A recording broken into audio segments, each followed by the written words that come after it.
ආවඩා අයිබොහෝ වේවා. ඔන්න ඉතින් අදත් අපි ඇවිල්ලා ඉන්නවා ලංකාවේ තවත් සුවිශේෂී වූ ඉතිහාසයක් දක්නට ලැබෙන පුරාණ විහාරස්ථානයකට. ඉතින් නමුත් කනගාටුවට කරුණක් වෙනවා අද වන විට මේ පුරාණ විහාරස්ථානයේ කිසිම ආගමික නායකයෙක් කියන්නේ භික්ෂුන් වහන්සේ නමක් හෝ මෙහෙණින් වහන්සේ නමක් වැඩ නැහැ.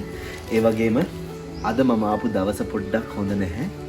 මේ විහාරයට මට ඇතුල් වෙන්න විදිහක් නැහැ. මොකද විහාරය අගුළු දාලා තියෙන්නේ.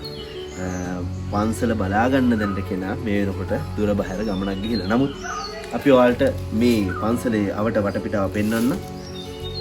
ඒ වගේම මට දැනගන්න ලැබුණ ආකාරයට මේ පන්සලේ මේ ලෙන් විහාරයට අමතරව තව උඩින් තවත් ලෙනක් දක්නට ලැබෙනවා. ඒ වගේම මේ ගල ඉහළ තව සෙල්ලිපියකුත් මේ විහාරයේ ඇතුළතත් සෙල්ලිපියක් දක්නට ලැබෙනවා. ඉතින් මම මුලින්ම පන්සලේ වටපිටාව වලට පෙන්වන්නම්. මේ වෙනකොට ගැටලුකාරී තත්ත්වයන් ගොඩකට මුහුණ දෙන්න විහාරයක් බවට පත් වෙලා තියෙනවා. නිදන් හොරුන්ගේ ආක්‍රමණ සහිතව. ඉතින් අපිට හැමතැනදීම දක්නට ලැබෙන දෙයක් තමයි නිදන් හොරු. ලංකාවේ තියෙන සුවිශේෂී වේ උරුමය විනාශ කරන්න මේ ලංකාවට එන්න තියෙන තවත් එක් කොටසක් තමයි නිදන් හොරු කියන්නේ. ඉතින් අපිට හැමතැනදීම දකින්න ලැබෙන දෙයක්. ඔයාලත් එන්න මේ පුරාණ විහාරස්ථානයේ වැඩ පුදා ගන්න. ඒ වගේම මේ වීඩියෝ දකින කවුරු හරි කෙනෙක් ඉන්නව නම් මේ විහාරයට වැඩම කරලා ඒ විහාරය එතනින් එහාට කරගෙන යන්න කවුරු හරි භික්ෂුන් වහන්සේ නම මේ විහාරය දකිනවා නම් අදටත් කිසිම කෙනෙක් නොමැති විහාරයක් බවට පත් වෙලා තියෙනවා.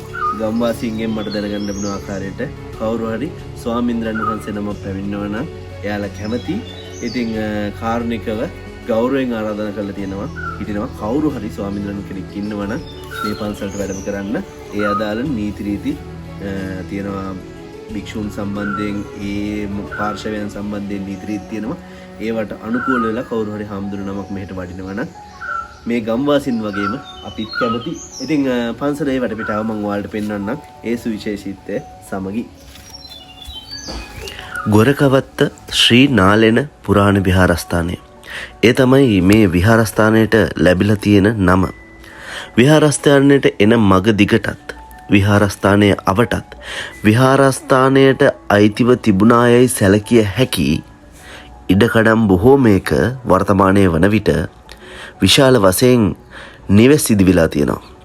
විහාරස්ථානයේ ඇතුල් වන තැන මිදුලක් මැදින්, ඒ කියන්නේ නිවසක මිදුලකින් තමයි විහාරස්ථානයට දැන් වර්තමාන වෙනුවට පාර වැටලා තියෙන්නේ. මේ විහාරස්ථානයේ අද වන විට ඊටාම කුඩා ඉඩ ප්‍රමාණයකට සීමා වෙලා තියෙනවා. නමුත් අපිට පෙනෙන ආකාරයට විහාරස්ථානයේ අවට නිවෙස් අවට කාටාරම් කිටු ලෙන්, ඒ වගේම විශාල ගල් පර්වත, ගල් ద్వාර පිහිටලා තියෙනවා. ඒ කියන්නේ මේ විහාරස්ථානයේ භූමි ප්‍රමාණයෙන් විශාල ප්‍රමාණයක් අද වන විට සාමාන්‍ය ජනතාව විසින් ප්‍රයෝජනට අරන් තියෙනවා කියලා අපිට අනුමාන කරන්න පුළුවන්.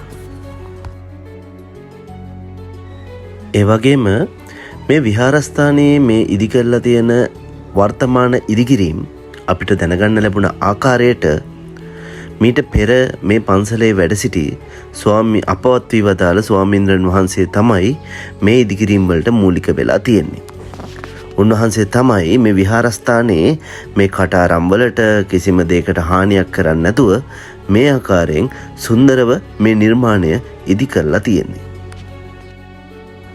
අපවත් වී වදාළ ස්වාමීන්ද්‍රයන් වහන්සේගෙන් පසුව මේ විහාරස්ථානයේ මෙහෙණින් වහන්සේ නමක් වැඩ ඉඳලා තියෙනවා. නමුත් මෑණියෝද පසු කාලීනව මේ විහාරස්ථානය අතහැරලා දාලා ගිහිල්ලා තියෙනවා වෙනත් මෙහෙණින් ආරාමයකට. එම් අනුව වර්තමානයේ වන විට කිසිදු භික්ෂුවක් හෝ මෙහෙණින් වහන්සේ නමක් වැඩ නොසිටින විහාරස්ථානයක් බවට මෙම ගොරකවත්ත ශ්‍රී නාලෙන පුරාණ ආරණ්‍ය සේනාසනය පත් වෙලා තියෙනවා.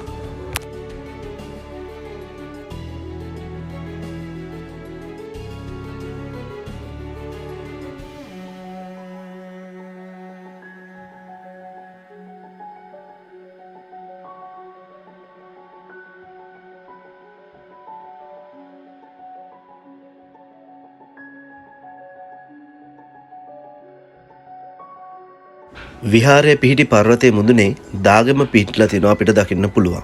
ඒ වගේම ගම්වාසීන්ගෙන් ලද තොරතුරු අනුව මේ වෙන විට නිශ්චිතව ස්ථානය හඳුනාගත නොහැකි වුණත් අතීතයේදී මේ පර්වතයේ මුදුනට සෙල්ලිපියක් පිහිටලා තිබ්බා කියලා කියනවා. වර්තමානයේ වන විට කොළ දි รา පත් වීමෙන් හා පාසි බැඳීමෙන් එම සෙල්ලිපිය පිහිටි ස්ථානය නිශ්චිත හඳුනා ගැනීමට නොහැකි වෙලා තියෙනවා.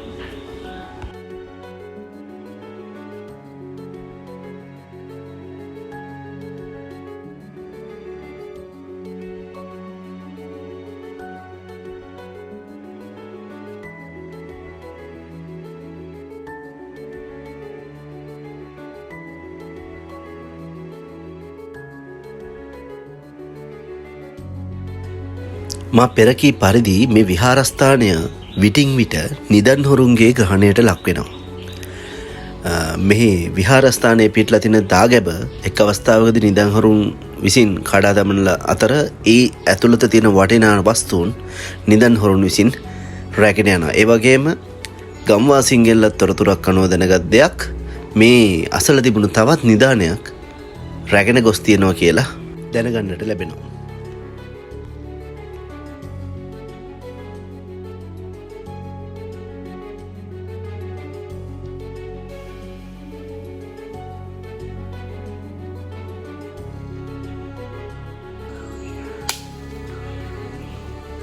මෙහෙනකොට ගොඩක් පස් පිරලා වැහිලා තියෙන කටාරම් කොටපු ලෙනක් තමයි මෙතන දක්නට ලැබෙන්නේ. ගොඩක් පස් පිරලා මේනකොට ලෙන ගොඩක් දුරට පිරලා ගිහිල්ලා තියෙනවා. කටාරමත් එක්ක ලෙන පමණයි ඉතුරු වෙලා තියෙන්නේ.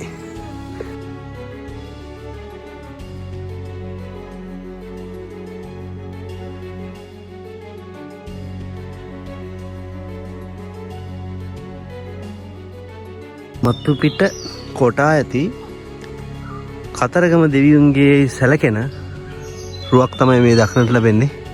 යටින් කතරගම දෙවියන්ගේ වාහනේ මොනරය ඒ වගේම ඊට උඩින් දෙවි කෙනෙක්ගේ රූපයක් එයි සැලකෙනවා. මේ ඇඳලා තියෙන්නේ කතරගම දෙවියන්ගේ රූපය කියලා තමයි කියන්නේ අපිට වටපිටාවෙන් ලැබුණු තොරතුරුත් එක්ක. මේ විහාරස්ථානය දකින්නකොට අපිට මතක් වෙන්නේ අදාළ බලධාරීන් කොහිද? පිටින් පිට නිදන් හොරුන්ගේ ආක්‍රමණයට ලක් වෙනවා. ඒ වගේම පන්සල් භූමිය විහාර භූමිය පෞද්ගලීකරණය වෙලා එතනින් එහාට ගියපුවම නිසි ආගමික නායකයෙක් මේ විහාරස්ථානය තුල නැහැ. ඉතින් මේ සම්බන්ධ අදාළ බලධාරීන් මේ ප්‍රෞಢ උරුමය ආරක්ෂා කරන බලධාරීන් මේ වෙන විට මේ සම්බන්ධයෙන් අවධානය යොමු කළ යුතු නොවේද? අපේ ප්‍රශ්නාර්ථයයි කරුණාකර ඉල්ලා සිටින්නේ මේ සම්බන්ධයෙන් නිසි අවධානයක් යොමු කරන ලෙසයි.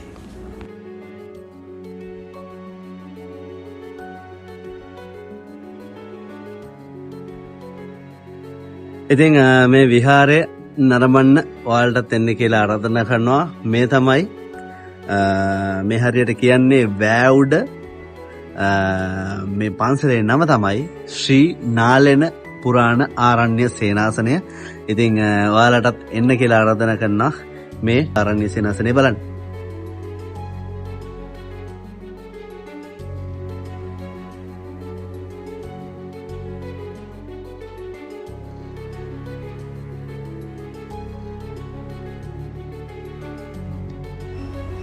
එහෙනම් අපි ගිහිල්ලා එන්නම්.